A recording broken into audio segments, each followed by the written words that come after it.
Guillaume Cochard, donc je suis gestionnaire des réserves du Massereau et du Migron. Je travaille pour l'Office national de la chasse et de la faune sauvage, donc on est gestionnaire de cette réserve-là.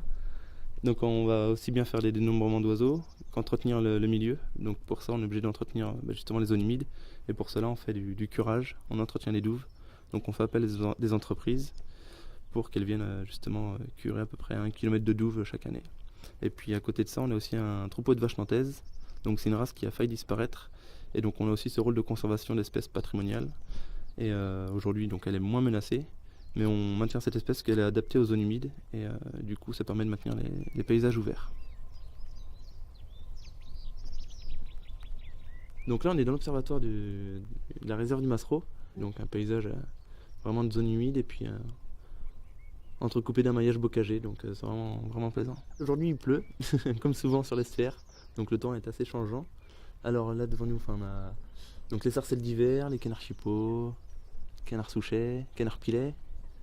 Et donc voilà un peu ce qu'on peut retrouver sur les étangs de la réserve du Massereau.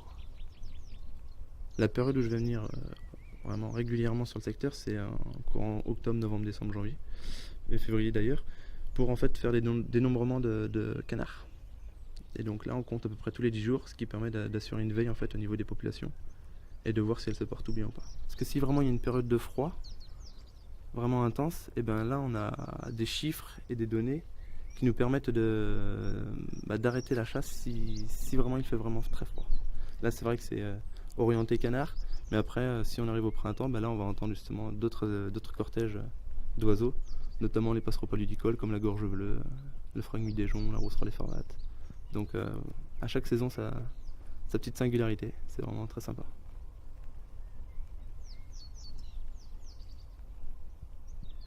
Chaque jour, c'est une découverte. Je pense notamment au faucon pèlerin, je pense à la gorge bleue à miroir.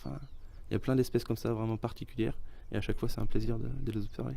Par exemple, si on va écouter en pleine nuit, au mois de mai-juin, on peut entendre du râle des genêts sur l'estuaire de la Loire. Donc ça, c'est un râlidé. Ça ressemble un peu à une caille.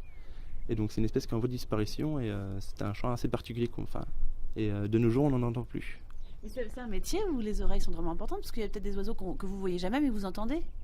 Ah oui, il y a une espèce particulière justement, c'est la bouscarle de Séti. C'est un petit passereau qu'on entend au niveau des boisements un peu humides. Et donc c'est une espèce qu'on voit rarement mais qu'on entend quasiment tout le temps. Je me régale ici. Comment décrire ça? Ouais, c'est vrai que c'est... Je vais prendre le temps, je regarde les sarcelles. Non, il y a les sarcelles qui arrivent là, c'est génial.